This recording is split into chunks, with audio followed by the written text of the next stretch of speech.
Hi, Book 2. Welcome to Jackie's Literary Corner. I am Jackie, and I am beginning to resent summer.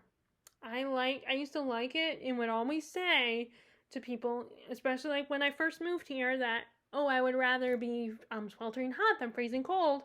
Now I'm not so sure about that.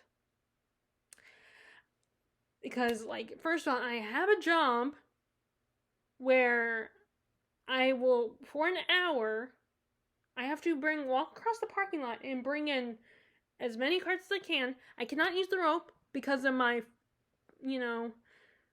dexterity issues. The rope that, in a lot of, like, stores like Walmart and, where I work, probably, like, Giant Food Lion might have these where you have to, you can use a rope and attach, like, 10, 20 carts together and pull them in.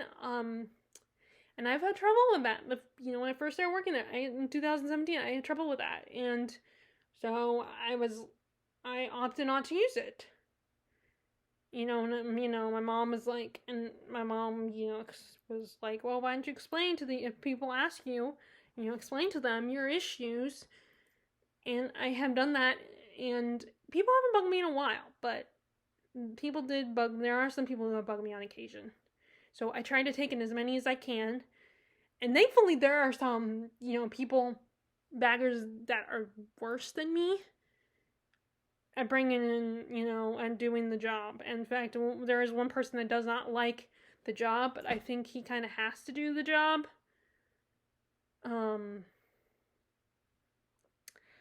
But anyway, and then the fact that I've just come to realize that I have to admit that I can no longer sit outside during the summertime to read on my back porch, on my back deck, or on my front porch, because the mosquitoes like my blood. They like to, bite me and nip at me, especially my legs. And I just got over a rash that was already itchy enough as it is, and made me all squeam. It was like, ugh. But now I've been reminded of my bug bites that I've gotten on my legs, especially the legs are the worst part. And it just is so annoying because I like sitting outside and reading, but I guess during the summertime I can't do that. So the only time I'll get outside is like if we go to the pool, which is the only thing about summer that I like, is that we get to go to the pool, and then it's the time of year when my nephews and niece are not. Well, my niece hasn't started school because she's only 2 years old, but when she does, and her brothers, they can visit us more, or we can visit them more, during the summertime, because they won't be in school. Like, during the rest of the time of year, like autumn and winter time, the only time is like the holidays, or sometimes, my mom and like, we might be able to, in the autumn time, we might be able to squeeze in a couple visits. Like, I know my mom can, because she goes as much as she can, and there is an opportunity where my mom and my dad are going to travel, and it's just kind of a vacation for the two of them. My dad wants to take my mom somewhere to Portugal, and because, and he did say that he thinks I would like it too, because all the castles and stuff like that, it's a beautiful country it sounds like it's a beautiful country, and I would like to go, but, it was like, the problem is I'll be the third wheel for my parents. They'll, I mean, I'm sure deep down they don't mind it if I tag along, but I always feel bad that I have to, like, I wish, this is one of those times where I wish I could drive, but she did mention going to stay with my sister, but I'm limited to what I can do. There's a lot of things that my mom can do that I can't, partly to do with the driving, partly to do with that I'm still kind of learning my way around the kitchen and getting more into cooking. Like, we have a gas we have a gas stove, and that stove scares me. Makes me nervous. I mean, back in our old house in Maryland, it was an electric stove. We had the electric stove, and I got used to that. But we have a gas stove in this house, and that makes me nervous. That big, huge, that blue flame makes me nervous. And my mom already, has warned me that some of how short blouses with the long sleeves that kind of dangle, the peasant sleeves. I can't wear that when I'm cooking because those sleeves might accidentally catch on fire. So yeah, I have a lot of limitations. And so it's not like it would be a little harder for me to take the kids to the park or something. I mean, there is a park within walking distance. But, like, it's kind of hard for me to take care of them with, just me. Like, my mom has a hard enough time, as it is, taking care of them on her own. Imagine me doing it. Me who has never really been responsible for kids on my own before. Because even the one time I babysat, I had my sister's help.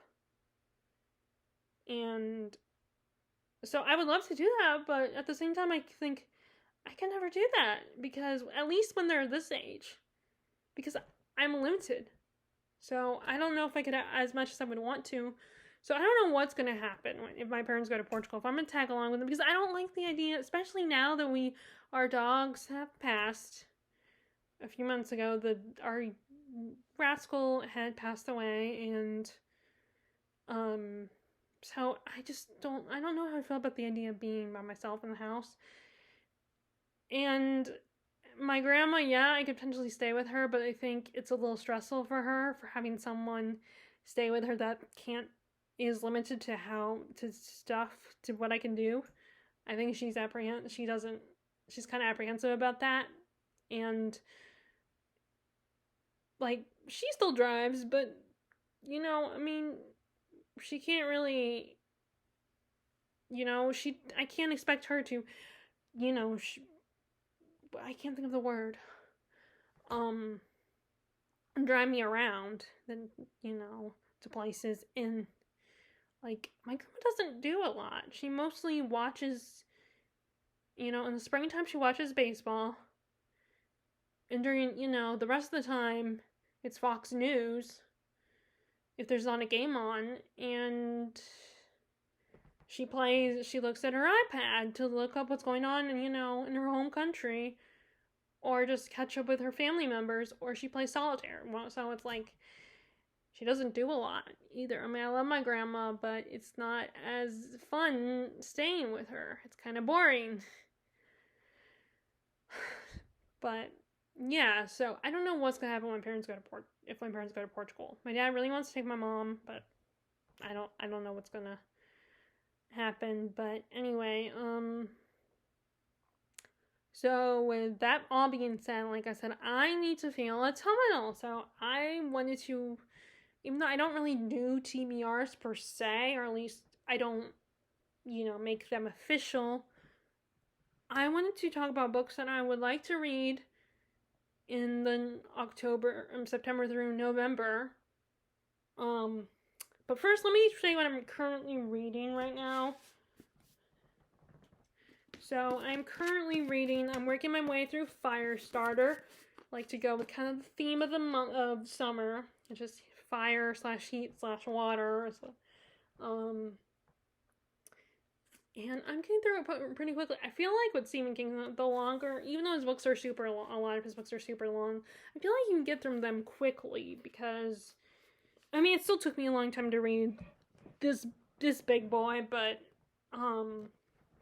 I still feel like, you can read even if that takes me a year, even if it takes me like a year or longer to read, I still get good chunks of it read. But, as you can see, I'm almost done, actually. But, I still get anxious, even though, I'm trying not to be like someone who comes off as people assuming that I care more about quantity than quality of the books I read. But, it's not like, I mean, no one ever says anything to me directly. I just think too much about it and wonder if, get probably a little paranoid, thinking that someone's gonna one day say that to me. So, but I know, deep down I know I don't, because I enjoy everything I read. It's just, I love reading, I don't like not having a book with me. So if I'm done with a book, I'm gonna pick up the next book. especially if, I'm going somewhere. I want to have a book on my hand, in my purse.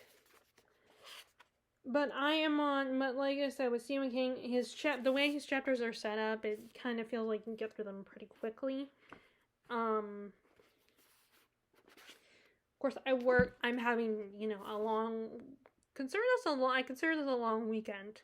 Even if, like, I'm off, even if my days off continue into the weekdays, into the first days of the week, I still feel like that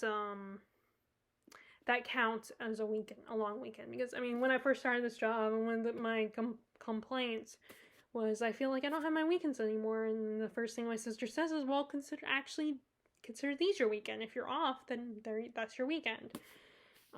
Even if it's a weekday. So, like I said, so in a way, I have a long weekend coming up, or I am in the middle of a long weekend, the start of a long weekend, so I will get a good chunk read.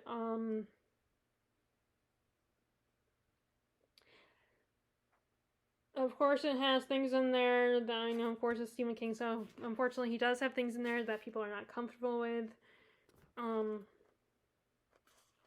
but it's, and every time they call this one guy who's, John Rain, what's his name? What is his name? John Rain something? Let's see, does it say his name? It's Rain something. He has what sounds like a traditional Native American name, and they keep calling him Indian in the book. I'm like, well, technically he's a Native American. So it's just kind of, and to be fair, that is something, that one kind of makes sense.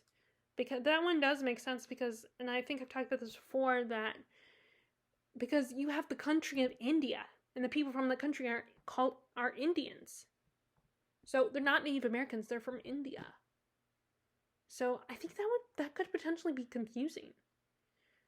Of course, he's clearly a Native American, just going by the description of him. Which I'm wondering who was playing him in the movie. The one was Zac Efron. Although I am very nervous about the movie adaptation because what people have said about it. But then at the same time, people are often, saying, oh, this is a bad adaptation.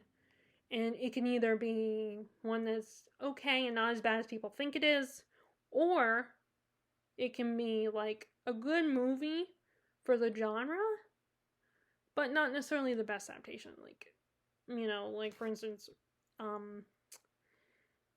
is it called? The Shining is a good horror film, but not a good adaptation. But I feel like with Stephen King, it's a 50-50 shot if it's going to be good or not. I feel like a lot of his adaptations, some of them are good, some of them are bad. Some of the ones that were good at the time, because it came out in like the 80s and early 90s. But looking back now, things are so much better quality-wise. So the only reason it might be considered bad now is because it was made in the 80s and early 90s.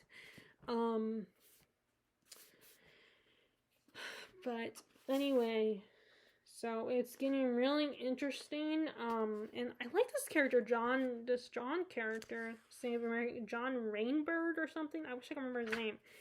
I can't find his name. His name is somewhere. And there's actually a character called Patrick Hossetter, and that's the name of the character, the first kid who gets killed in the movie, in It. He's one of the bullies that gets killed in the 50s. It's the same name, so. And the character does get killed, and it's the 1950s so there's no, I don't know if there's really any connection. He just used the name. Oh, John Rainbird. Rainbird. That's his name. I like his character. He's described as looking really creepy. He has a missing eye because he was a soldier and he lost his eye. And he's a very intimidating, and he has a lot of scars, I think he's described as. And he actually wants to be friends with Charlie because he knows the dad is probably gonna there's a good chance the dad might not survive. So, and he knows that Charlie, or Charlene, which I did not know that, and that's the first time I've heard Charlene, and Charlie being short for Charlene. I've heard it, the only time I've only heard it short for, Charlotte. But I guess it makes sense. He wants to be friends with Charlie, even though he was the one who brought her in, helped bring her in, and drugged her. So he tells the guy Cap, the guy who kind of runs the shop, the government agency they call the shop. He tells him, I don't want her to know that I'm the one who helped bring her in, but I want to be friends with her because I know that all she had was her dad, and he's probably not going to survive this much longer. You're probably not going to give her dad back. So why don't we, I want to be friends with her. And of course, the guy, Cap, goes to the dirty place and think, oh, you want her because of this. And, John sets him straight. He's like, no, I want to be friends with this girl. Not in an inappropriate way, but I want to, take care of, help her, and be her friend because we're both outsiders. Which in a way, even though the guy comes off as dangerous and slightly creepy, I think that's in a way a little endearing. And of course, I always have a soft spot for male guardians and the child character, or like fathers and daughters. I always have a soft spot for those kinds of stories if it's in a genre that I like. So yeah, I'm currently reading that, and then I did the next library book because I finished Titanic Survivor, did a review on Goodreads. It's pretty good. Although if you want to read more about Titanic specifically, then that might not be the best first option for you. It might be a good starting place if you want to read more about Titanic, because it's not a hard read, and it's very interesting. It does talk about life as a stewardess, but not just on Titanic. Because we get Violet Jessup is writing about her life, before and after Titanic, and also when she was on the Britannica, which was used in World War I, and she was a nurse on that ship, and and you gotta admire her, like, she was very brave, and had a lot of courage, and she went through a lot of stuff, a lot of bad things. And like I said, she survived Titanic, and the Britannica disaster. So, okay, so after I did that one, I decided to pick up The Family Chow, a novel by Samantha Chang, and this is a retelling of Brothers Karamazov. And I've read enough of Brothers Karamazov, which it's in this pile, in the piles of books I have here somewhere for the fall, where I recognize the similarities in the references. But it's basically, you have this tyrannical father, Leo Chow, who owns this family restaurant. His wife has left him and joined a convent. And they have 3 sons. James Dagu. He's the oldest. And he's the one who takes the most. He's the one that's the most like their dad. Kind of arrogant and temperamental. Although he struggles with standing up to their father, who has bullied him his whole life. He's bullied all 3 of their sons. James is the one who's very sweet and wants to help everybody. He's a doctor. He's kind of the people pleaser in the family. And then you have the middle, which, let me see, it's just in the back, we'll have their names.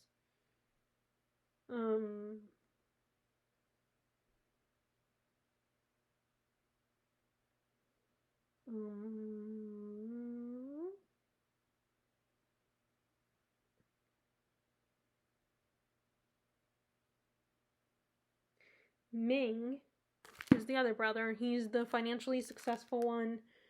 And it says he's the kind of tortured one. And I haven't gone to that part yet, but they're dead. But it says it in the back flap description. Their dad ends up dead. and they're all three sons are the culprit, or the potential culprits, the ones that, there's another word for that, the person who's convicted who could potentially be the killer. And which Dagu is so dumb because he did a radio show where he told a story about when he was 6, which I felt bad for the kid. You know, I felt bad for Dagu, where he was 6 and he ended up, they were at the post office trying to mail a package, and the package smelled. The people at the post office, and they always ask these questions at the post office when you deliver a package: is it perishable? And it smelled, and you find, and Dagu reveals that he knows his dad put mushrooms in there instead of packing stuff. Like, he put mushrooms in there, and that's why it stank. And the dad refused to answer the question. He got all hot, lost his temper. I was like, no, I shouldn't have to answer. And he's like, mind your own business. And, like, Dagu was embarrassed. And he, and he admits also that at the time he used to admire his dad, look up to him. And then he sees his dad in this way, and he's embarrassed. And then one of their other, their neighbors, who's also Chinese, is also embarrassed, and this guy makes him, he feels he's ashamed of this guy being part of, also being of the same nationality as them. And the dad is like, loses his shit, and it's like, what? Who cares? Just answer the damn question. And, like, he gets mad, and he's like, I'm leaving, you shouldn't ask these questions. Like, the post office does that, ask everybody this question.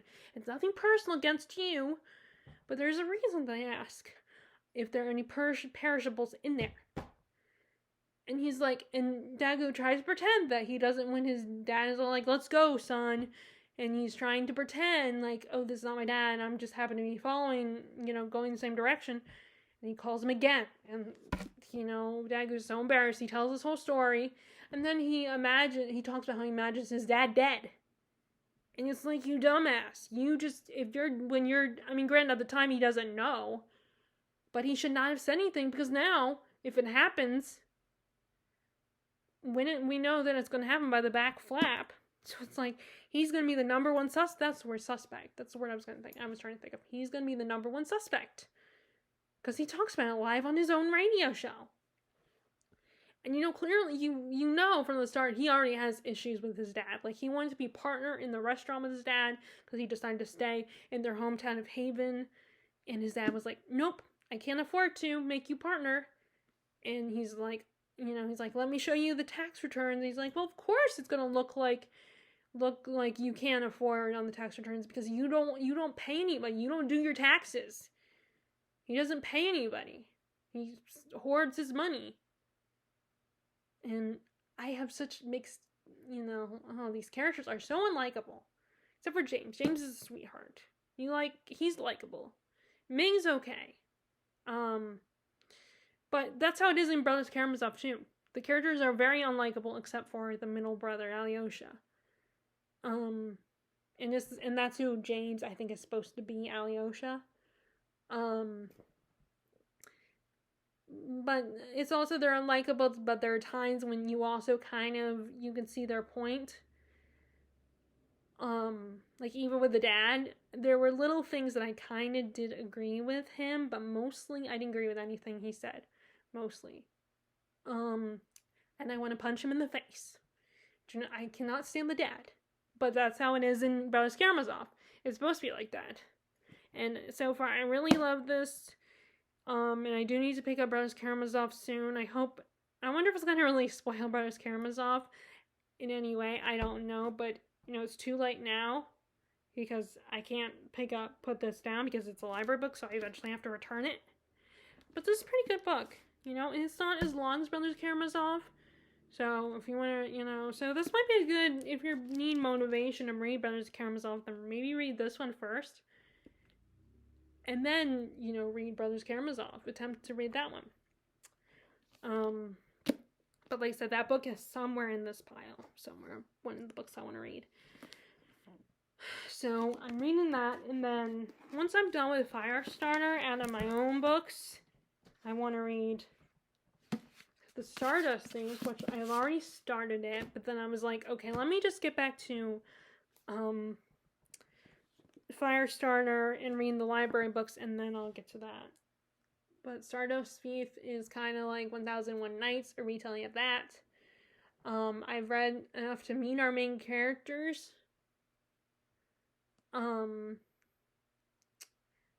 And how she rescued, and Lily, I don't know how to say her name, how she rescued the prince and does not realize she rescued the prince. She met both of them, actually. She rescued the one, and then she met the other when trying to track down the guy she rescued. And she met the other one, and she knew he was the prince. He was one of the princes. And she had to play dumb and pretend to be a peasant. And he was all condescending. He was like, oh, it's not safe here, honey. Watch out for the... And, oh my god, I already do not like him. I cannot stand people that are condescending and talk down to you and, tap on the head. It's like, oh, it's okay, sweetie. Or, oh, you're so young. And I think that's part of why I still am bothered by the fact that I look so young, because I feel like people would talk down to me without meaning to, and it just bugs me. So I'm never a big fan of characters that do that. But I hope she kicks his ass and proves that she is tougher and a lot stronger than he thinks, And he's probably going to be one of those sexist male princes who's like, oh, you're just a girl, it's, because you're a girl, you're so delicate, you can't take care of yourself. And it's like, and yeah, women, biologically, we're not as strong as men. Like, we're not born as strong as men, but we can get strong, and we just have to work harder to prove ourselves to men, which sucks, but true. Biologically, yeah. But, books like this I get through quickly, so. I also, once I'm done with the Family Chow, I want to, the next library book is The Matrix, or Matrix, I keep saying The Matrix, it's not The Matrix, it's Matrix by Lauren Groff, about the woman who is forced to this noble woman who's kind of vain, and she gets sent into an abbey to live in an abbey, I think, and kind of makes it a very, female, empowerment situation. And, becomes actually a dangerous threat. And then I keep hoping off Mary Jane. Well, I'm hoping that Mary Jane, I'm pretty sure I saw it the first time I started using the library again. Well, maybe not right before we went to go visit my sister, and I went to the library. I'm sure I saw Mary Jane there. So I'm sure it's been there. So I'm going to check again. Every time I go, I'm going to keep checking to see if it's there, because I was so sure. And I don't want to ask them, because I'm worried they'll confirm that it wasn't there. So I don't want to ask the librarians. But, so, although I did have the usual moment of, oh, I don't know if I want to keep going. I don't know if I want to pick up Matrix, because maybe I should just return my books. Because I was having a moment of, oh, I need to get through my books. But, I'm progressing pretty nicely with this one, so I'm just gonna go through it. And I don't want to not dismiss a book and return to the library just because, I'm feeling anxious about getting through my personal collection and getting through my library books. Because, this one, and along with, the Family Chow, are not super long books. They're not, in the 500-page mark, so there's that one. And then, so after the Stardust Thief, I want to go ahead and start this book, which I should wait until September, but this is one of those books that has been sitting on my shelf, and it's like, I want to read it, and then maybe if I, maybe decide to, read it once and then let it go, unless I absolutely happen to absolutely love it. There's always a small chance, but The Haunting of Ashburn House. And I feel like Darcy Coates, the author, writes a lot of books that follow that kind of the haunting of this house or this place or whatever. Because all of her books have similar titles when I looked at them at BAM. So let me just read the back because it's been a while. Everyone knows about Ashburn House. They whispered that its old owner went mad and restless ghosts still walk the halls. But when Adrian, desperate in need of a place to stay, inherits the crumbling old mansion, she only sees it as a lifeline until darkness falls. Strange messages are etched into the walls. Furniture moves when she leaves the room, and a grave hidden in the depths of the forest hints at a terrible, unforgivable secret. Something twisted lives in her house. It's hungry, eyes ever watchful, chasing the threads of decades-old mystery. It isn't long before she realizes that she's become prey to something deeply unnatural and intensely resentful. She has no idea how to escape. She has no idea how to survive. Only one thing is certain. Ashburn's dead are not at rest. So, I want to read that in August. Which, I mean, you can read these kinds of books in the summer. I think there are people that do that, read thrillers and spooky books in the summertime. Yeah, see, The Haunting of Ashburn House, The Haunting of Blackwood House, The House Next Door, Craven Manor, The Haunting of Rockwell House, The Carrow Haunt, Hunted, The Fallcroft Ghost, The Haunting of the Gillespie House, Dead Lake, Parasite, Quarter to Midnight, Small Horrors. And I guess this is a series, House of Shadows, House of Secrets. So I'm guessing she wrote a horror series. But yeah, I want to read this one, and I think it's YA. Or although I imagine the main character, actually it might not be YA because I imagine a character inheriting a house. She might be an adult. I don't know. Although sometimes these books, have characters that are very young, and they end up having are doing things or having experiences that, realistically, or at least you hope realistically, that would not happen. So it's debatable how old she is. But I want to read this as well. And it's also a thing I could get through pretty quickly. And then the last handful of books that I want to read in August that I don't know if I'll get to or not, are, let's put that here. The nonfiction for August, Everybody Was So Young, Amanda Valil. This is, well, the tagline on the front says, Gerald and Sarah Murphy, a lost generation love story. Gifted artist Gerald Murphy and his elegant wife Sarah were icons of the most enchanted period of our time. Handsome, talented, and wealthy expatriate Americans. They were at the very center of the literary scene in Paris in the 1920s, so they probably knew the Fitzgeralds. And Everybody Was So Young, one of the best reviewed books of 1998. Amanda Valli brilliantly portrays both the times in which the Murphys lived and the fascinating friends who flocked around them, whether simmering with Picasso on the French Riviera or watching bullfights with Hemingway in Pamplona. Gerald and Sarah inspired kindred creative spirits like Dorothy Parker, Cole Porter, and F. Scott Fitzgerald. Nicole and Dick Diver in The Tender Is the Night. Which is interesting, because a lot of people today, when they read Tender Is the Night, they think it was inspired by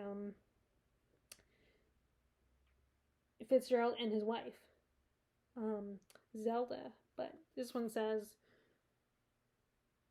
Nicole and Dick Diver were modeled after the Murphys. So I definitely want to read this, because I did read Tender Is the Night. Did not love it, but it was still a very interesting read. Their story is both glittering and tragic, in the sweeping and richly anecdotal portrait of a marriage in an era Amanda Valley has brought them to life as never before.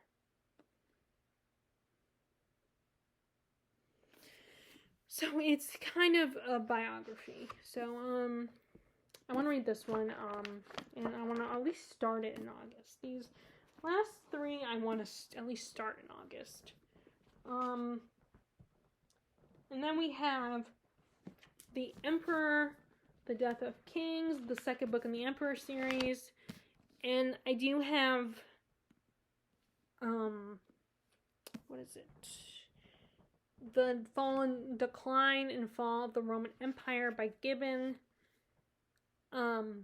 This is, I want to read these two together because this is about Julius Caesar and how he, a fictionalized version, and how he eventually became, the emperor and, got betrayed by his friends and was stabbed 13 times. Like, I think if you know your history, that's not much of a spoiler, but, and like I said, the title, I think, going by the title and having read, that one, where is it? SPQR, it's on, I can see it from here, by Mary Beard. I have a pretty good idea what's going to, I have some idea of what's going on, what's going to happen in this book, I think. But, this is one I want to read as well. I mean, if I don't finish it by the end of August, like I said, it could go through into November and, go with my nonfiction November. If I read, The Rise and the Decline and Fall of the Roman Empire, they could go together. And I know a lot of people say when you read a nonfiction book, Jennifer Brooks in Olive, from Book Olive, has suggested reading fiction and nonfiction together. So that might be good consideration to something to do. And actually the next book kind of could go with that as well. The last one I have for August is a potential August read. Which, like I said, I don't know if I'll get to these, because these are my longest books. Is Blood and Beauty, a novel of the Borgias. I just thought this was kind of a summer read, because for some reason when I think of Italy, I think of like summer. Because, I guess because it's on the water, it has these aqueducts surrounding the whole country. And so I thought this could actually work for that too. Which, like I said, this is about the Borgias, the famous family, who ran Italy, essentially, or part of the people who ran Italy. And I thought this would also be a good summer book to read, but I haven't picked it up. And like I said, back in July, I wanted to actually officially participate in Jane Austen July, and then in June kind of got away from me. I mean, I read a good amount in June, but, some of the ones I wanted to read I did not get to. That's the other reason why I don't do TBRs anymore, because I feel like there's no guarantee I'm going to get to all the books I want to read, and my TBRs can get overly ambitious. And it's just hard to make a decision, and, like, there's so many books I want to read, or I feel like that have been sitting on my shelf for too long that I still want to read, but haven't picked them up yet. And then I try to be like, make a decision about them. And thinking, oh, I want to read this one, and I want to read this one, and this one, and this one. It's like, no, you can't read all those books. Especially if they're this size. Although this book is, it's in the 500-page mark. So these are books that I would love to try to get to, but I don't know if that will happen. Especially those last two. Oh, crap. Oh, sorry. Again, I always want to know what happens when my screen disappears. What do you guys see? Do you still see my face? And me panicking for a second? Okay, so anyway. Although the fact that I'm, like, almost done, I've got this much left. it does make me feel a little more confident. Okay, where to start? I have so many books I pulled out here. Okay, well, let me start with all the rereads that I want to check out.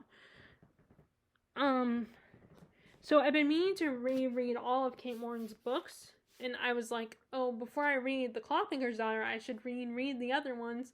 Then I never did. I did start 2 of them, The Distant Hours, and the Forgotten Garden, which again, I will say again, has nothing to do with Secret Garden. She did not copy off of Secret Garden. It's not the same thing. Yes, there's a secret garden that a woman inherits, but it's not the same plot. If you actually read the book, you would know that. Sorry, that still bugs me that there was one time where someone was like, "Oh, she copied out Secret Garden." Well, if that person thinks that, then they clearly did not even bother reading the book. But anyway, I decided to pick up The Distant Hours. Because it does kind of have a gothic feel to it. I was refreshing my memory, making sure this was the one where our main character goes to... Oh, this is the one where I use my Edward. Yes, I have an Edward Cullen bookmark. My dad got it for me. Because my parents thought, at the time I did really enjoy the Twilight series. And then also I think sometimes I think my dad one time got me an Edward Cullen card as a joke. But, it has a gothic feel because the woman, our main character, goes to a castle that is kind of dilapidated and falling apart. And it was the castle that was used during, World War II. And is this the guy, is this...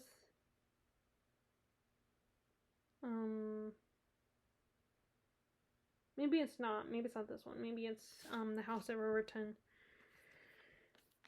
Let's see.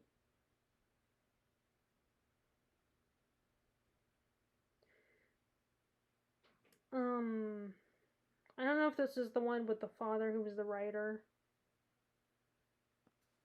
But anyway, it has a very gothic feel to it, so I thought it would be a great autumnal read out of Kate Morton's books. So I decided to pick up, although The Clawfinger's Daughter has an autumnal feel to it also, but not a spooky autumnal feel, more like just a cozy one. So, but all of her books feel cozy, especially with the prose that feel kind of poetic. I recently watched a video on prose and what is considered good prose and how, or at least, what people would say is good prose. And the guy gave me a good word to use because I always have trouble describing when I say the prose are really good, pinpointing exactly why they're good. And a lot of people, when he said, well, ask, if someone, says the prose are good, ask them why. And he talks about how poetic prose, some people like more poetic prose. Although they're not they're not epic poetry, it's, but they're very descriptive and just, I always, like I said, I still have trouble with describing prose and why I like them. But, yeah, so I thought this would be good for rereading this time of year. And I have been meaning to reread, all these books, obviously, I've been having to reread Wicked, the Wicked series.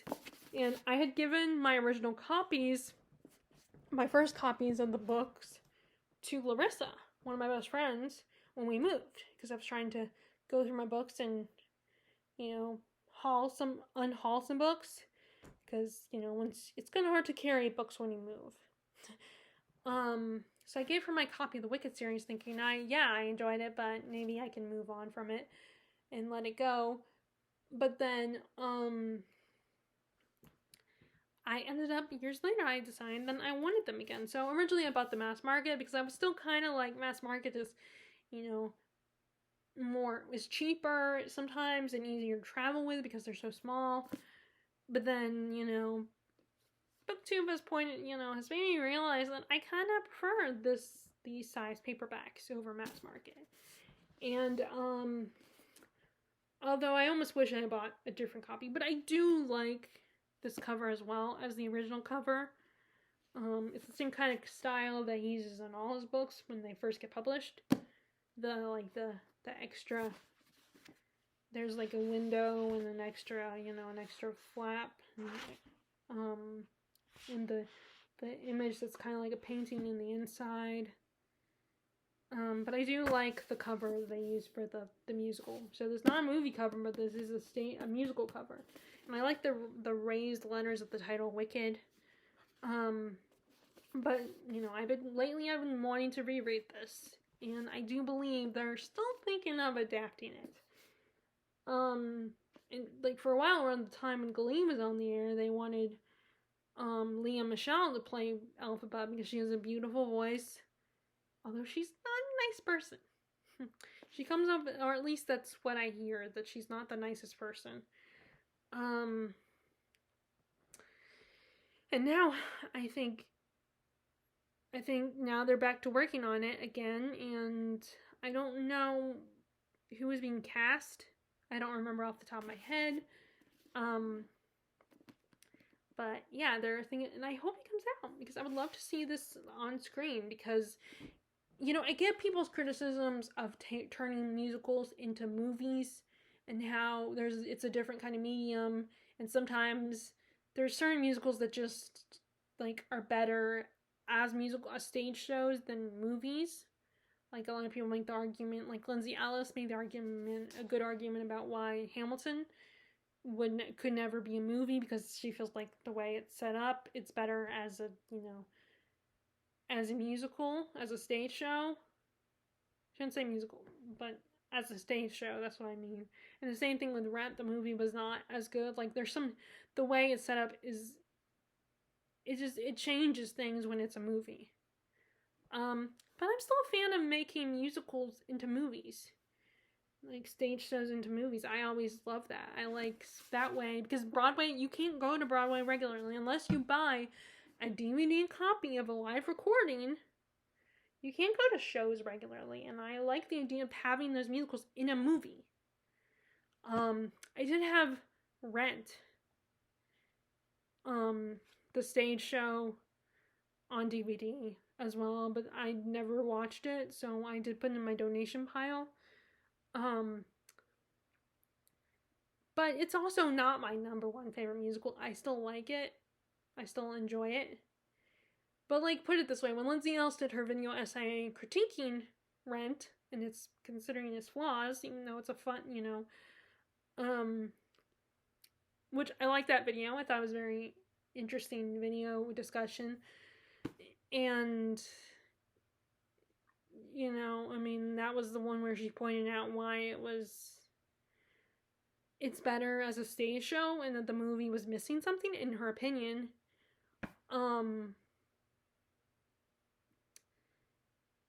So yeah, it was a good video essay, that I really liked. But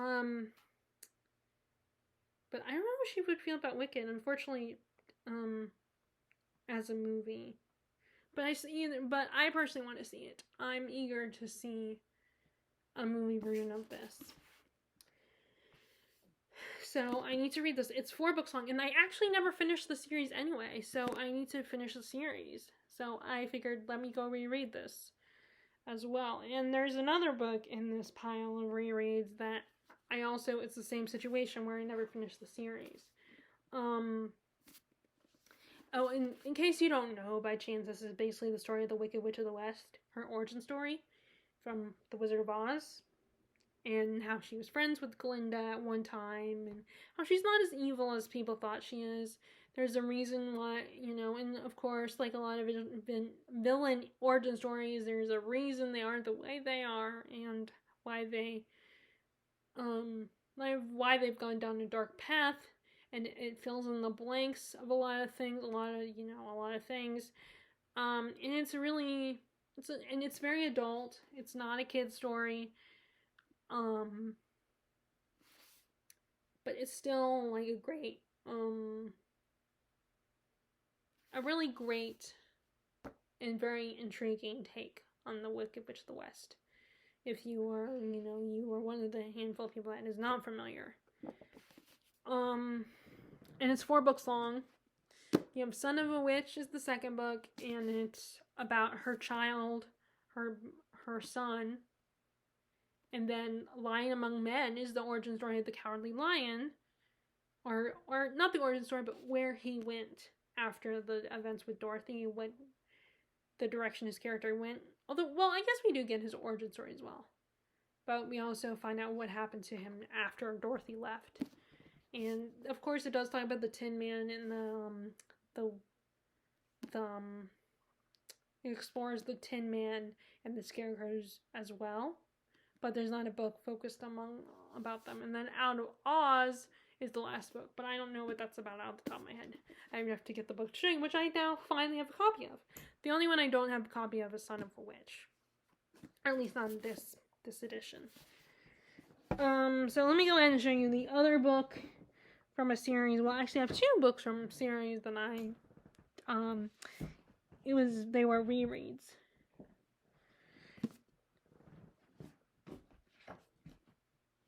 Okay, so we have first The Wastelands, Dark Tower 3. This was the last book I read fully the first time I read these books. And then I started reading Wizard in Glass, which is the 4th book, but then I put it down halfway through, and it's been so long since I had picked it up that I decided to start from the beginning and reread it. Plus, I barely remember the first 2 books anyway. I only remember this one because I liked the Blaine the Train. I really found his character really creepy but fun. He has kind of a Gollum-esque personality, and he really likes riddles like Gollum. And that's how they keep the train entertained, and I did not mean to sound so rhymey. And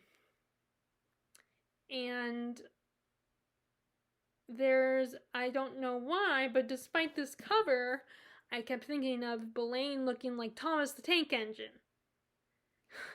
And now for some reason I always think of this Blaine the Train when I, thinking about Thomas and, how for a lot of little kids, that's a little boy, and trains are one of their big phases that they go through.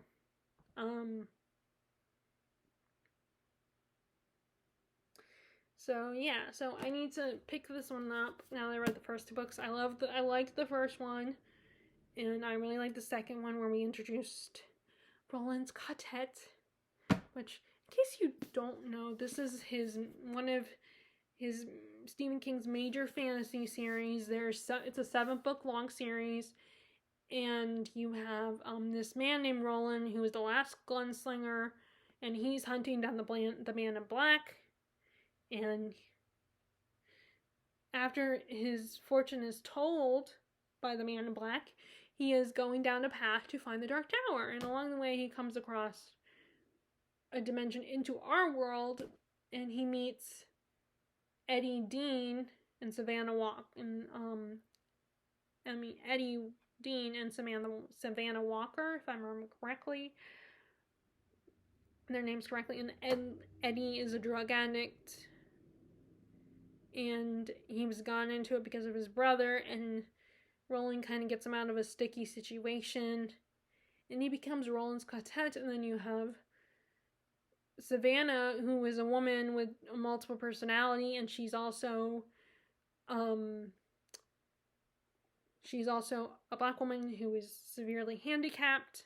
She's in a wheelchair, and you find out and she's a woman from the 1950s, and you find out that it was because a white man dropped a rock on her and paralyzed her, and that's why unfortunately that's why she has multiple personality.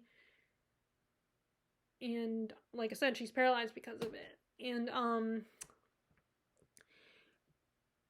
she also becomes part of Roland's Quartet, and he is looking in. think, does he come across the boy in this one? I think he also meets the boy at the end of the second book too. This boy he had met before, who he met a future version of this boy, and the boy, he was meant to die. Roland was meant to lose him, and he would die, and then he runs into him during a different time when he's before he ends up in our world. And he joins the quartet as well. I did remember the lobstrosities. I remember them being on the beach with the lobstrosities, where basically these giant lobsters. I did remember that part from the second book. And of course I remember Eddie being a drug addict, and Savannah having the multiple personalities. And she has a romantic relationship with Eddie. They fall for each other. So I remember bits and pieces from the second book. But either way, I wanted to reread it, and I definitely want to pick up this one as well. And then the last one that's from a series is that I started over was The Clash of Kings, and I, again, like the Dark Tower series, I got to book 2. I got to book 3, and then I put it down. And that was partly because I was watching the show, and I tried to read the books and the show and watch the show at the same time, but I just couldn't do it because I was more interested in watching the show, because that one wouldn't take as long for me to get into and would be more instantaneous. It was a little bit easier for me to just, turn on the show. So I was more focused on watching the show, and then but I decided to get back into the books once the show was done. And I am on a chapter with Bran. I don't think he has left his home yet. He hasn't been on the run. And Theon Greyjoy hasn't taken over. And that's why he takes off with those other kids. Whose names I cannot remember. They're like at the tip of my tongue, but I can't think of them. So this was a situation where I started reading book 3, but then I put it down because I was watching the show. So I decided to come back to it. And I'm, again, at risk of doing the same thing, so I'm going to make sure that I pick it up this fall, The Clash of Kings, this autumn. So my last books are rereads, are standalones, and are not from the series, but they're from the same author. They are 2 other books by King. First is Salem's Lot, which I read this years ago. And I wanted to pick it up. This is the same edition as The Shining, actually. And I think The Stand is also this edition as well. But this is about Stephen King's take on vampires. Like, basically the tagline is what if Dracula was in, suburbia. And you basically have this guy, Barlow, has bought this house, the Marston house, which is supposedly haunted. And our main character, Ben Mears, he used to live in this town when he was a kid, and he had a scary experience in the Marston house. And he comes back years later as an adult, and he's a famous writer. And he decides to write a book about his hometown. And at the same time, Barlow is draining people's blood and turning them into vampires. And I remember the part that got to me the most, that unnerved me the most, that creeped me out the most, is when he gets the priest. When he turns the priest towards the climax. That is the part that gets me every time, because I remember from the book and in the TV miniseries, the most recent adaptation, the one with Rob Lowe as Ben, and Samantha Mathis is the love interest, and Rutger Hauer as Barlow, and what is his name? He played the dad in Pride and Prejudice. He played, Mr. Ben in Pride and Prejudice. I cannot remember his name. That guy is also in it. But yeah, when the priest I also know the actor who played the priest in that version, but I cannot remember his name. But anyway, he played the scientist in iRobot, and he also played in the movie Babe. He also played the farmer in Babe. Cannot think of his name. James Cromwell, that's his name. James Cromwell played the priest, and that part unnerved me because it's a priest who gets turned by a vampire, and he makes him drink his blood, and he's like, "Now I'm your master now. The one who feeds you is your master," and that part just unnerves me every time. That's the one that stayed with me. Because that is terrifying, the fact that a priest, a man of God, was taken by a vampire. Like I said, and I am a Christian, and I do, I do believe in God, so that affected me. But I have been meaning to reread this. Again, this was another situation where I had a mass market copy, and then I decided to trade up for this edition.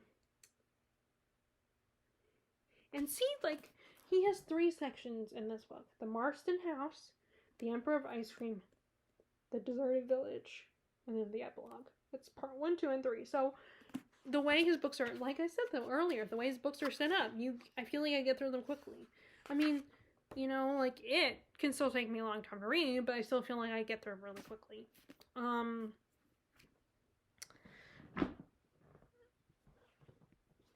And then the last is I want to reread It, which it was supposed to be, a summer read because it does take place during the summer, both in the past timelines, the 1950s timeline and the 1980s timeline.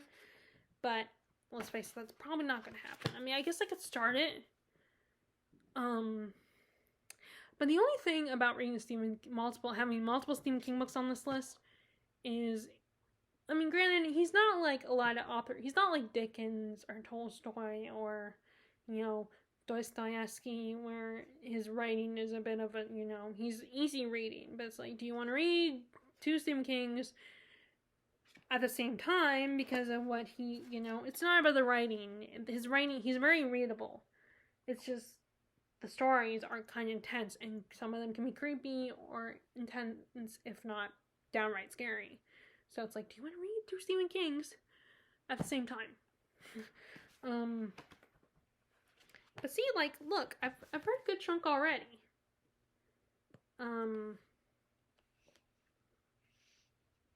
And obviously I've dog-eared some pages because there are probably quotes on these pages that I like.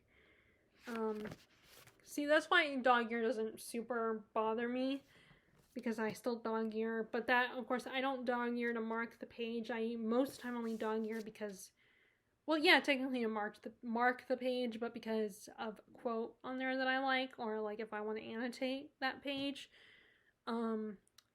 which I think that's how I would like to do it, is read the book first by itself. If I end up loving it, then read it again at some point and annotate it then. Because that way I already know what's going to happen. But I love this edition. With the, the smile and the, with the... And then I like when his name is like these editions. Although there is one edition that I don't think you can get in the US that I really like of his books, that each, like, gives a special, or maybe you could get it, but it's a rare now. But each book was a different neon color, which it's similar. They are similar to these editions, but the whole book was well, maybe these might be the same ones. I don't know. I have to look it up. I wish I could remember the edition, but this is a Scribner edition. Which I guess I have a lot of other books that are also, I could go through and see if I have any. I could, that's another interesting way to organize your books, is by the publisher. Because I have a lot of books, not just classics, that are the same publisher. Like I have a lot of fantasy books that are the same publisher. A lot of books that are published by Scribner. So that'd be an interesting way. But, okay, next, where do I go from there? Okay, so, well, let's go ahead and talk about some of the sci-fi and fantasy I want to read in the next 3 months. Which there's no. Well, let me first talk about the other Stephen Kings I want to read. That are not ones that I've already read. And that is, I want to continue with The Skeleton Crew. This is one of his short story collections. I've read Everything's Eventual. I've read half of 4 Past Midnight. I do want to reread, and I've read Full Dark No Stars. I want to read, but as far as 4 Past Midnight, I want to reread,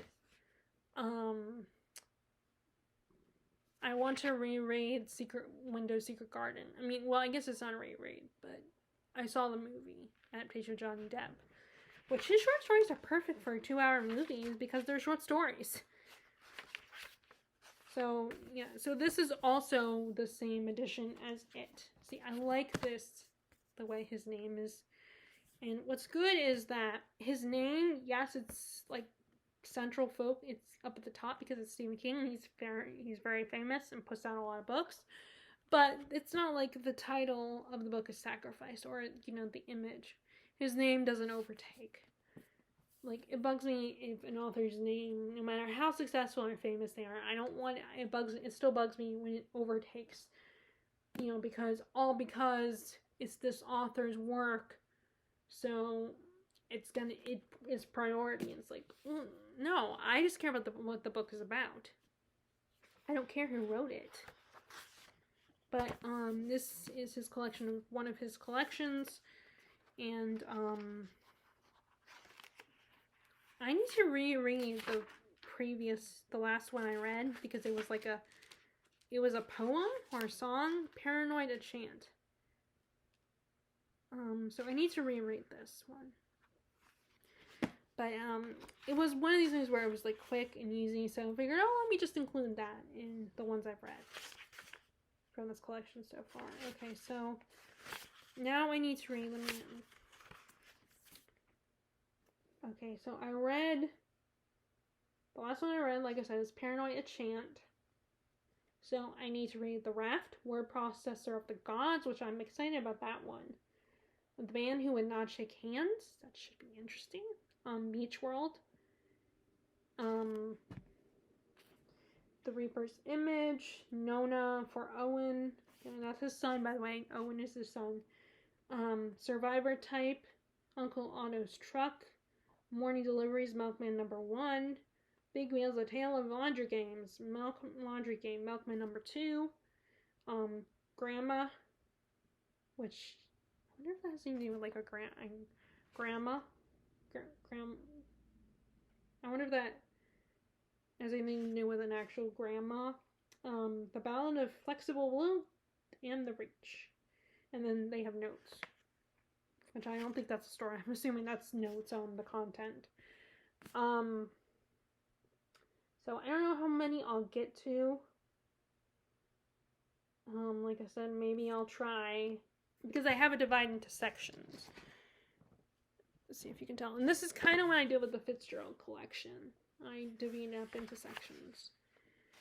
But I think, like, unlike the Fitzgerald, because it's kind of about daily life in the time period that it was set in, all of the stories, and they kind of follow the same. Fitzgerald kind of wrote a lot about the same types of characters, and I think it got tedious after a while for me. But each of these stories is different, and that's, I think, what's nice about horror, is that you can do that. Like horror and fantasy, in my opinion, or historical, you can do, each short story can be something different. I mean, I could be wrong, but maybe other people have read short story collections that are very similar. But, each one of these so far has been different.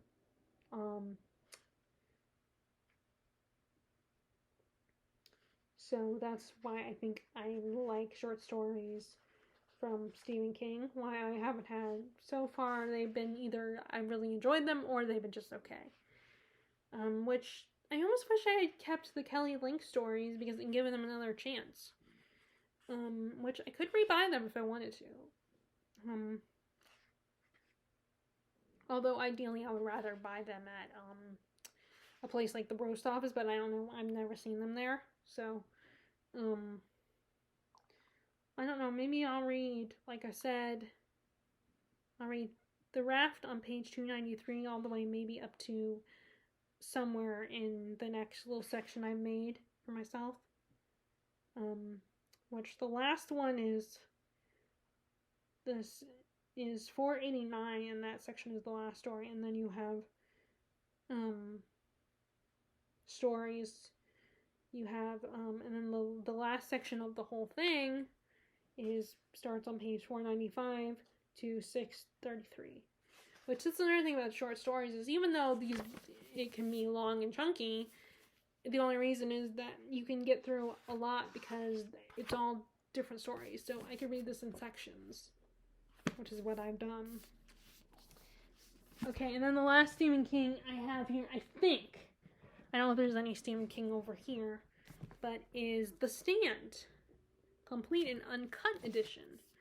Which I am someone that my first choice is the unabridged version. So, like, I read the unabridged of The Count of Monte Cristo, which still took me years to read, but I picked it up and read it and finally finished it a couple years ago with the help of getting an audiobook, a cheap version to help me get through it. So, then I read The Stand. So, I'm on chapter 3 of The Stand.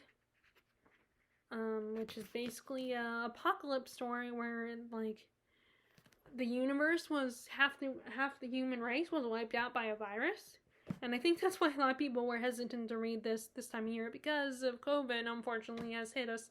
Some people were into the idea of reading something like that, and other people were not so sure about reading something like that. Which, by the way, I just actually had a thought that maybe I should only do half of these and make this a 2-part instead of one super long video. But anyway. So, yeah, and this has recently been adapted, or it's going to be adapted again, starring, Alexander Skarsgård. He's,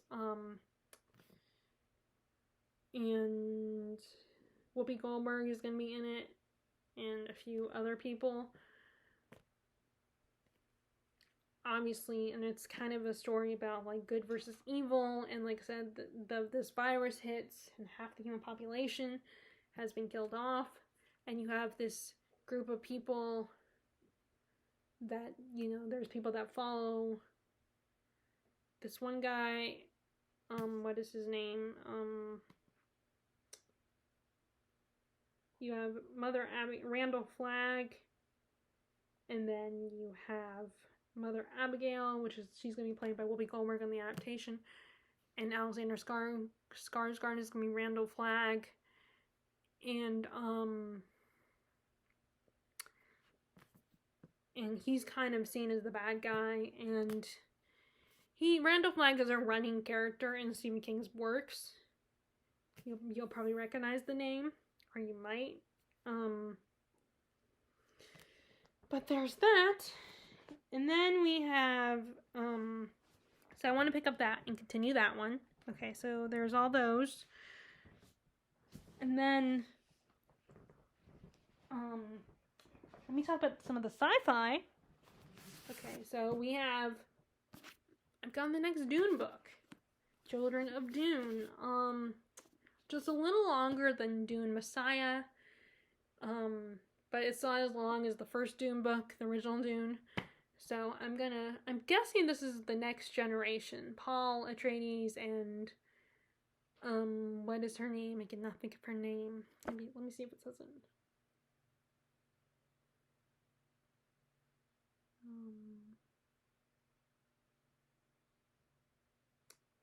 Okay, it doesn't say the mom's name. I do not remember her name, but it's their children gone, and it's their leader, them running the country after their parents' death, or the planet, I should say. I don't know why I called it country. It's their story, so I don't, So far, I have a very, like, it took me a while for Dune to grow on me to, over time to think it over. It's definitely one of those books where I feel like you, for me, it was definitely one of those books that it took some time, but it finally became, I could start realizing it was a favorite book. And the only reason why I had trouble with it before is because I did not like the writing style, but everything else I thought was really cool. My bestie Larissa, has also been reading it, but she's been reading it via audiobook. She did recently decide, when I actually was able to see her this summer, decide to take a break from Dune, because it is a bit intense. And this was part of a deal at BAM, buy two, get the third for free, but there were only a few books on those tables that had the books that had the sticker that I really liked. Only a couple, and Dune was one of them. This second book in the Dune series was one of them, or book 3, I should say. And then we have Children of Time, and let me see if I can refresh you what this book is about. Like, it takes place, I think, in the future, and something happened to planet Earth, and you have these people, these scientists who've gone up into space, and they send something out there into space that was an experiment, and it ends up infecting these spiders, which slowly these spiders become super intelligent. And it's humans versus these spiders, I think. So far it's interesting, but I am iffy with science fiction, especially if it's heavy on the science, because, I'm not a science person, I think it's okay and can be really fascinating, but I don't always understand it, and if it involves numbers, then I have trouble comprehending. So, it's hard for me to get into science, but I'm getting more into science fiction, especially since a lot of science fiction does kind of have a fantasy type feel to it, a fantasy vibe, and I think that's what I like best, the stories that kind of have a fantasy vibe. But I bought this book from BAM, so it was, I paid a lot. It was $17.99 according to this. So I want to try it. I don't want to give up on it because I spent a lot of money. And then I will feel guilty because I feel like I wasted money and if I end up not loving this. Like, it's easy when I get books from the roast office to decide I'm not interested in this anymore, or like I've decided to DNF it, or even though I enjoyed it, I probably won't read it again, because the roast office books, used books, are cheap. Both the roast office and the Black Castle books are, they're used books, so they're cheap. Which I have not been to Black Castle in a long time. I need to go at some point, but I have to call them 24 hours in advance if I want to bring them books. So I will have to do that at some point. It's just kind of hard to time that because, like I said, I don't drive, so I have to get a Lyft, and the Uber is very unpredictable here. Sometimes I'm able to get someone, and other times not so much. So, like the other day, I needed to call Uber, and it was still searching for one that was near, so I ended up having to, get my dad to pick me up from work. So,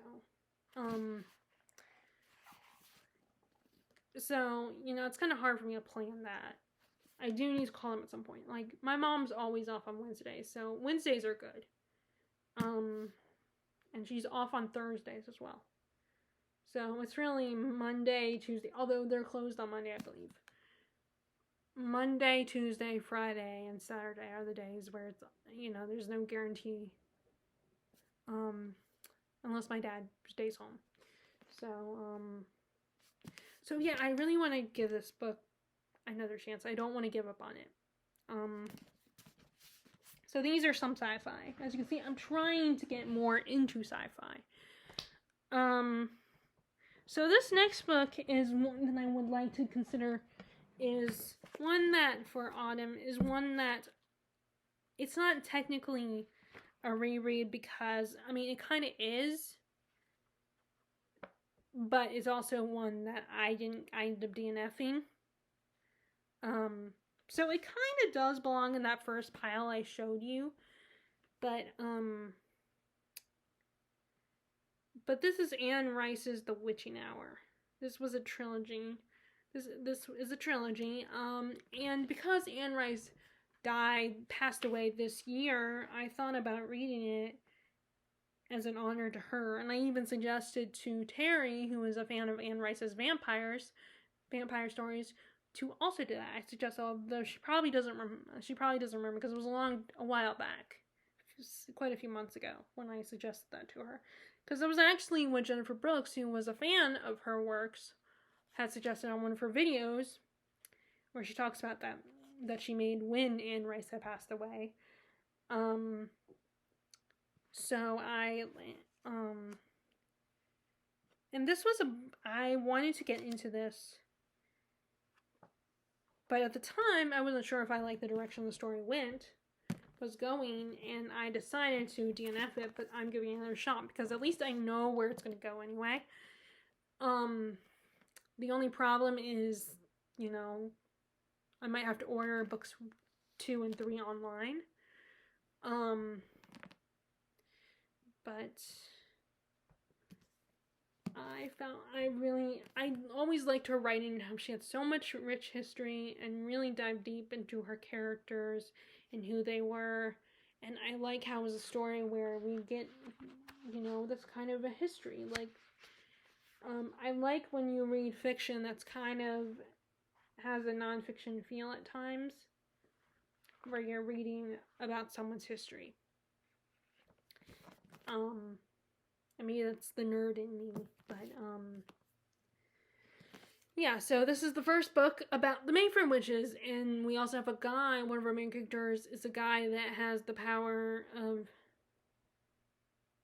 telephotometry, or, like, he's a touch-know, where he basically can touch objects and see what was going on when someone was using that object. He sees visions and stuff like that. So, and it kind of drives him a little crazy because it makes him not want to do anything. He has to wear gloves all the time, and he stays at home. And then he meets this woman who's a doctor. At some point, I remember he's going to meet this woman who's a doctor, and she's part of the Mayfair family, but she was living in San Francisco and was taken away from New Orleans. And now this mysterious man, this shadow man who has been haunting the family and getting to each of the women of the family, he's seen as kind of a devil figure. He's been the devil on their shoulders. He decides to go after the present day heir of the family, Rowan, and he tries to seduce her. So it's this devil figure versus the guy who crosses paths with Rowan, decides to help her. And he's dragged in because of this group of people that studies the Mayfair witches, and they have filed away history on them. And he knows that the family's cursed by this devil figure. But I remember, because obviously, like I said, I did start reading this book a while back, and I put it down because, like I said, I wasn't sure if I liked where it was going.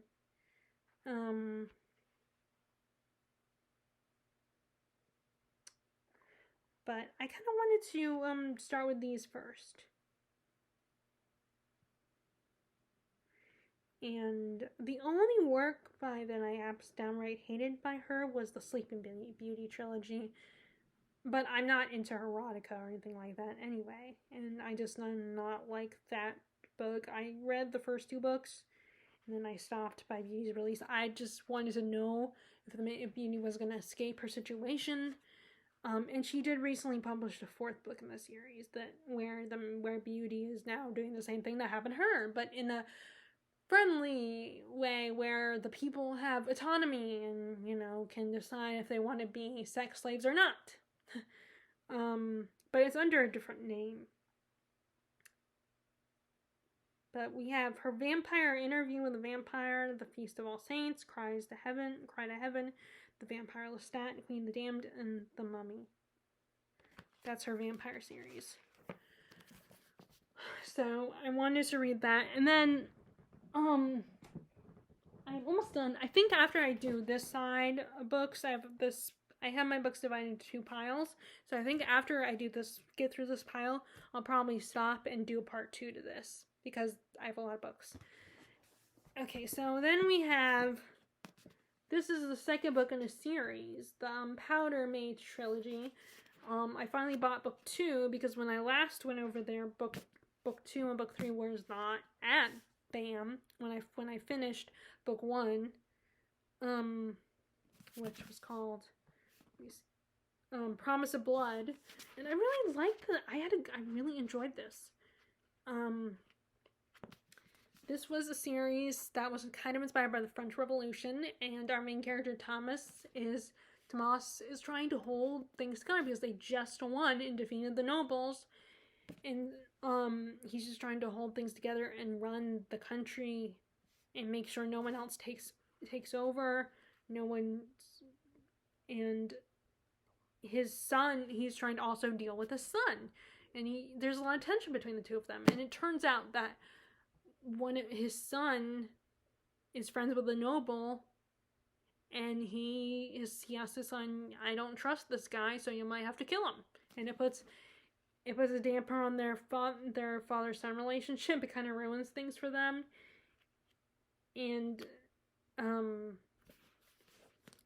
of puts him in a, and also, like, his friend kind of knows this. He resigns to the fact that his father is going to kill him. His friend's father is going to kill him. So, and he understands that, and he accepts it, putting the son in the middle. And he wants to protect his friend, but his friend's like, no, stand aside, let your dad do his job. Let his dad do what he's supposed to do, which it kind of reminded me on Buffy the Vampire Slayer, where Anya, who was once a vengeance demon at the end in season 6, towards the end of season 6, and in season 7, she becomes a vengeance demon again, spoiler alert, and she ends up being asked, this woman who was bullied by these frat boys and humiliated, not realize it, makes a wish to Anya to have them have their hearts ripped out and know what it feels like. And she does that. She kills these frat boys, has this monster rip out their hearts, and Buffy has to take care of it. Has to do, and it's her job. And Xander is trying to protect Anya because he still loves and cares about Anya, even though she's now his ex. And there's a fight between the two of them, and it kind of made me think of what happens in this book, and the first book. So this is book 2.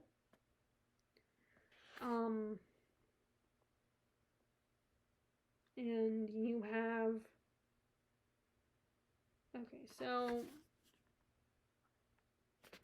let me read. This is another one where on the back it's just blurbs.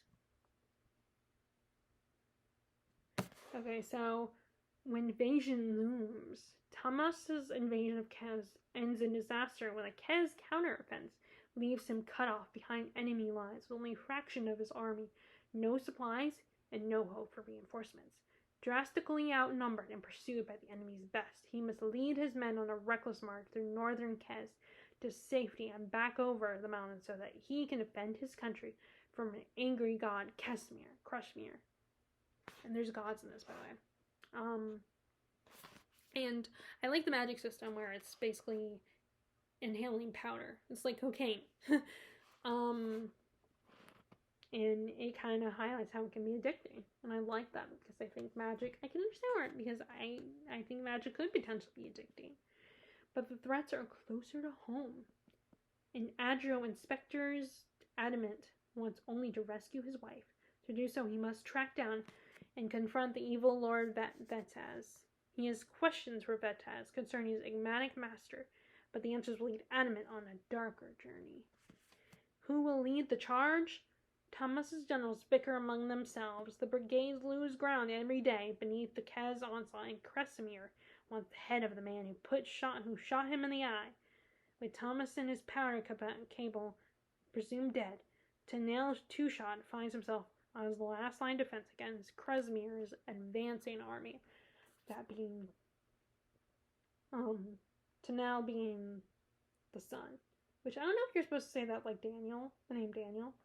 But, yep, he's the son.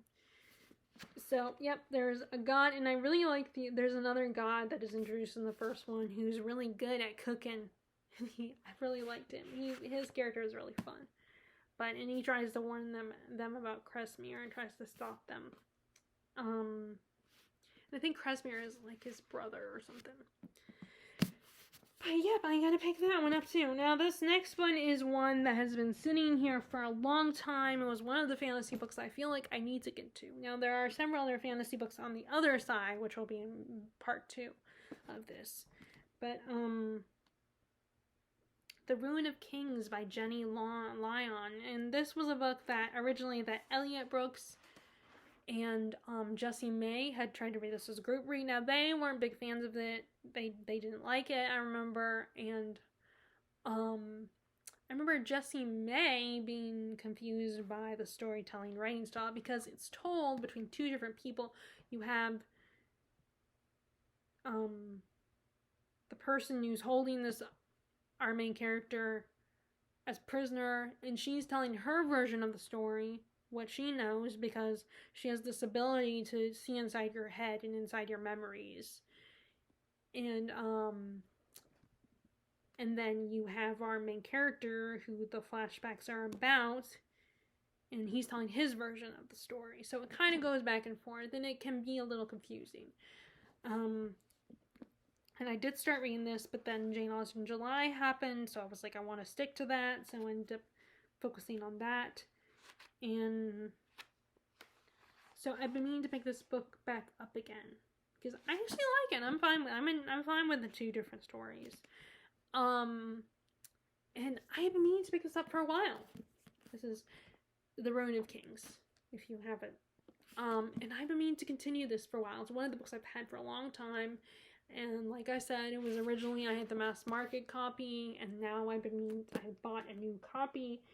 And then The Name of Things, I think the whole trilogy is finished. I think there were only 3, I think it was only a trilogy.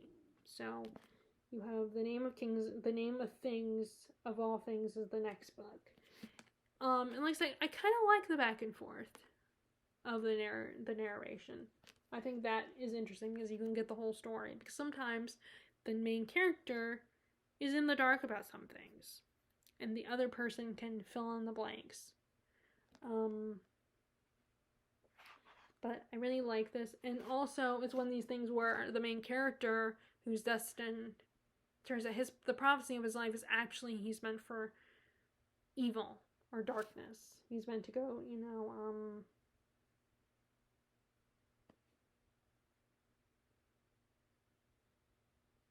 it doesn't. Like, the tagline says, then again, maybe he isn't the hero after all.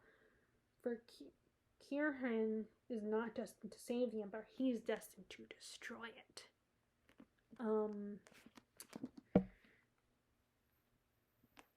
So, like, what if you weren't the hero? So, I've been meaning to pick this up and continue with it. At least though I've picked it up and read some of it already. I've gone a little bit farther than last time. So, that's an accomplishment. So yeah, there's that one. Okay, and then we have books that are more not fantasy or sci-fi or, but more like historical.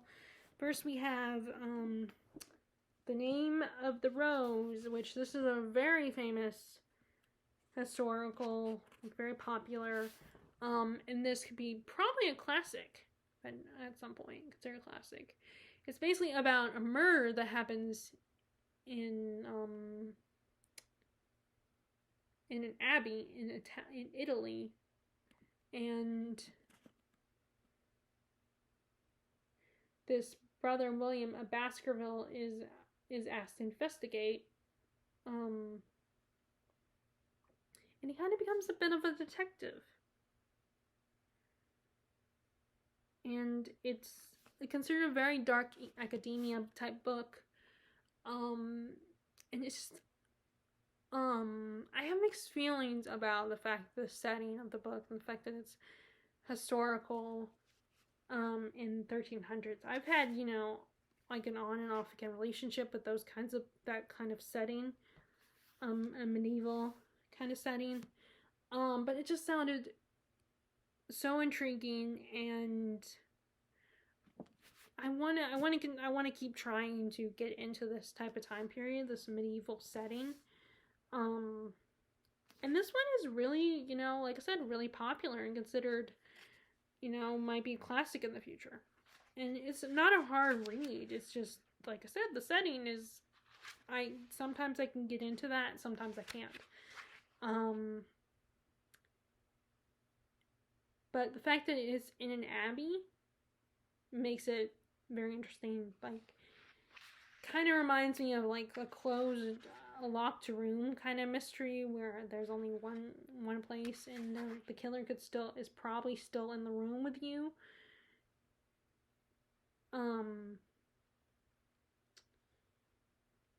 But I've read some of it already, and like the politics of this time period are always so interesting. Like, especially because these people are men of God, and just it's so fascinating how they make, like, they say that I'm doing this because of God, because God says so. Like, you know, how they rationalize to themselves.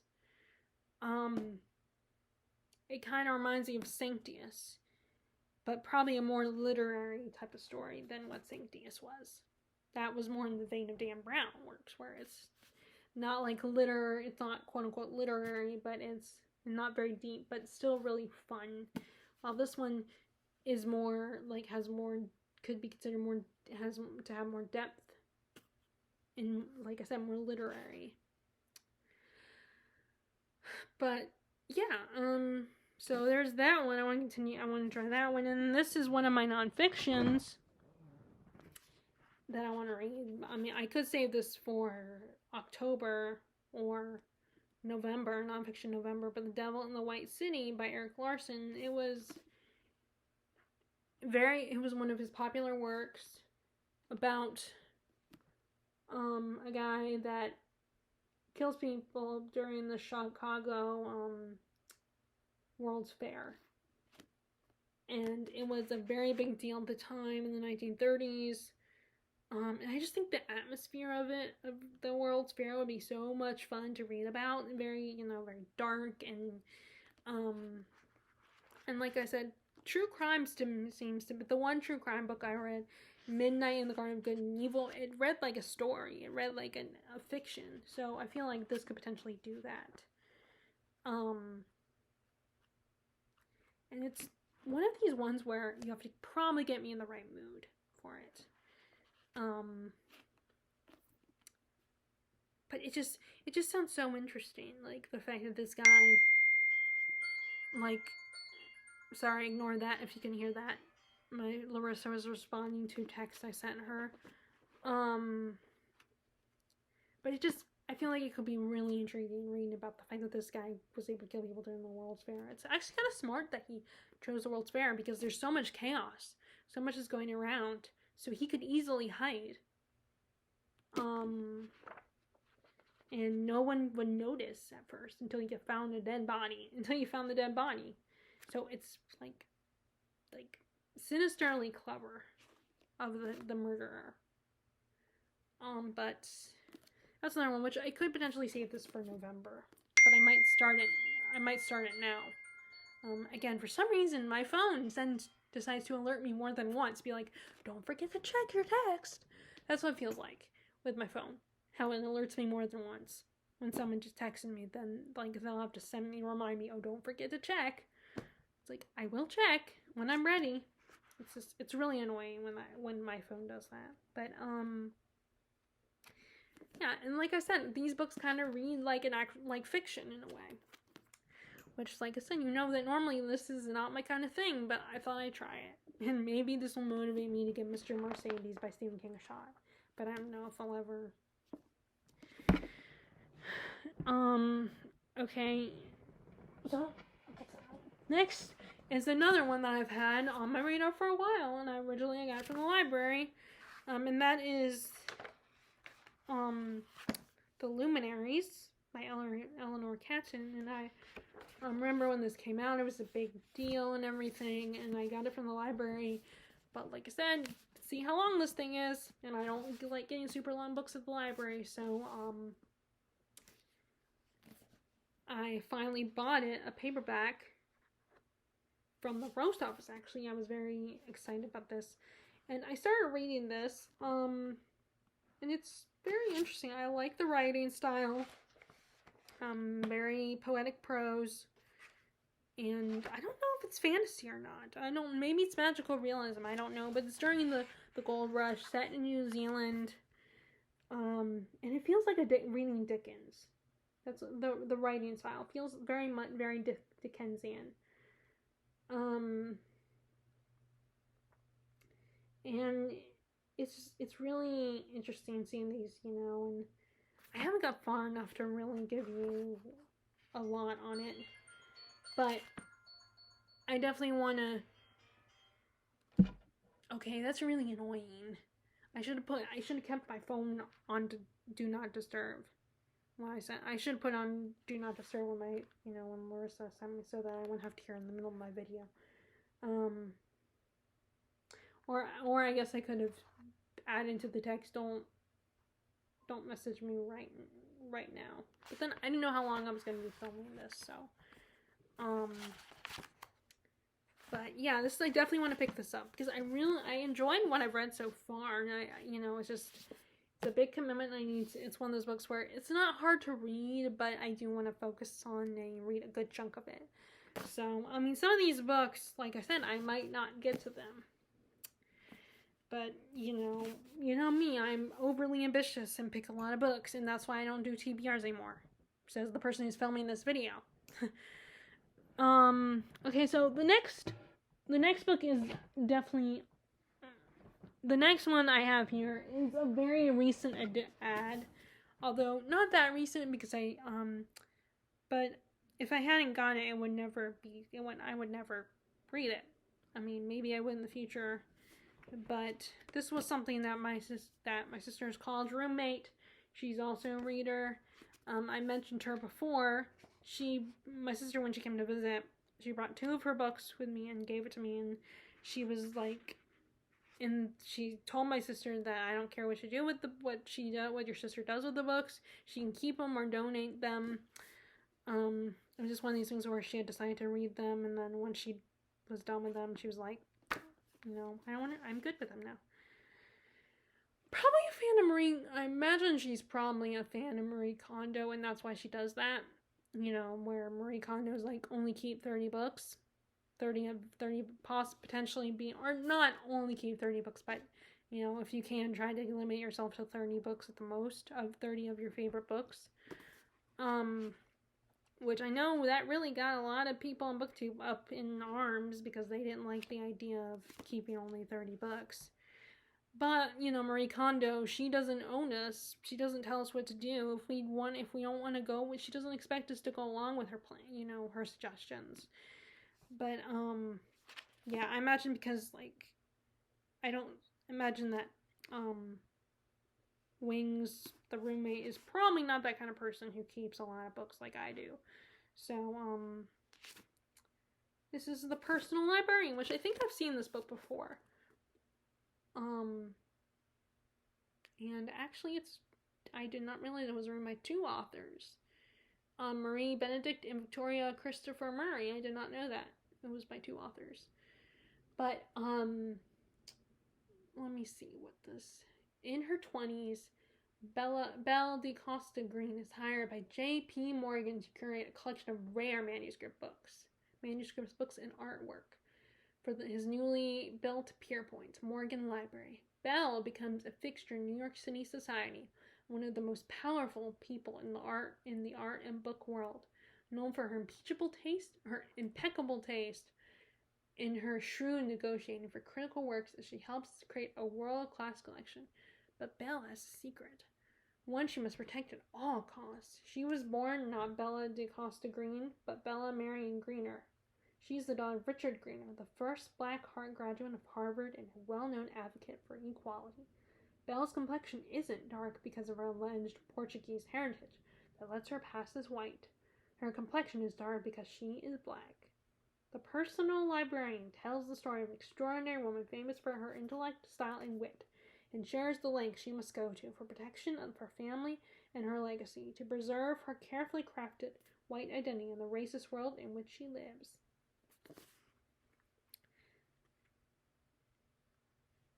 But yeah, this sounds really good and really interesting. And like I said, I am one of those people who's, obviously intrigued by when there's books, there's a reference to books involved, and libraries and secret collections and all that. It always does get my attention. So it makes me at least consider the book. So this, like I said, was just a recent addition to my library. So I decided to go ahead and include it in this pile as a consideration of books I want to read. Okay, so the last two books were, you've seen one of them before, in a book haul.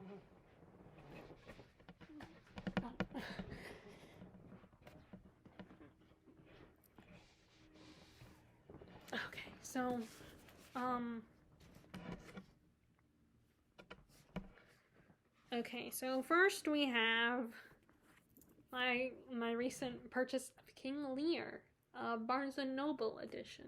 So it's kind of annoying how I have to buy these either online or the next time I go to Barnes & Noble, which is kind of a pain in the butt, but because we do not have a Barnes & Noble close by, that's why, I don't renew my membership from them because I don't have one close by, and, I'm not going to I don't buy online that often. So, this is King Lear, and